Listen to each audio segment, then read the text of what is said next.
ফুলবাড়ী দার আল সাদ ফাউন্ডেশনের উদ্যোগে শিক্ষাবৃত্তি বিতরণ করা হয়েছে।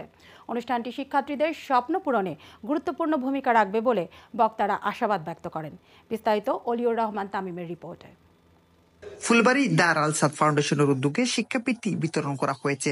শনিবার দুপুরে বৈঠকর বাজারে ফাউন্ডেশনের সভাপতি প্রকৌশলী আব্দুল হান্নানের সভাপতিত্বে ও তথ্য প্রকাশনা সম্পাদক মোহাম্মদ আব্দুল আলী বাবলুর পরিচালনায় আয়োজিত অনুষ্ঠানে বক্তব্য রাখেন ফাউন্ডেশনের সাধারণ সম্পাদক আশিক উদ্দিন কেরামত, অধ্যক্ষ প্রফেসর আব্দুল সাজিদ, সিনিয়র সহসভাপতি মাসুম আহমেদ, সহসভাপতি অ্যাডভোকেট বাহাউদ্দিন বাহার, কোষাধ্যক্ষ আব্দুর রহমান মাখন। বক্তারা শিক্ষার্থীদের শিক্ষার পথে এগিয়ে যেতে সব ধরনের সহযোগিতার আশ্বাস দেন।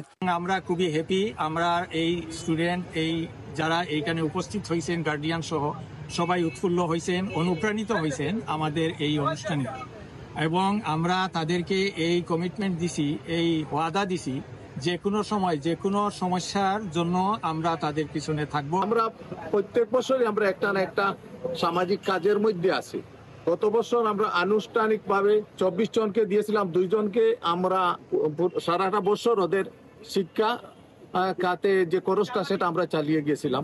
ইদানিং আরো বেশি আসছে, তো আমরা এটা বিবেচনা করে আমাদের কার্যক্রম ইনশাআল্লাহ চালিয়ে যাব। এ সময় বিভিন্ন শ্রেণী পেশার মানুষ উপস্থিত ছিলেন। ফাউন্ডেশনের এমন উদ্যোগ ভবিষ্যতে ও শিক্ষার্থীদের অনুপ্রাণিত করবে, এমনটাই সকলের প্রত্যাশা। অলিউর রহমান তামিম, আই1 নিউজ টাইম, গোলাপগঞ্জ, সিলেট।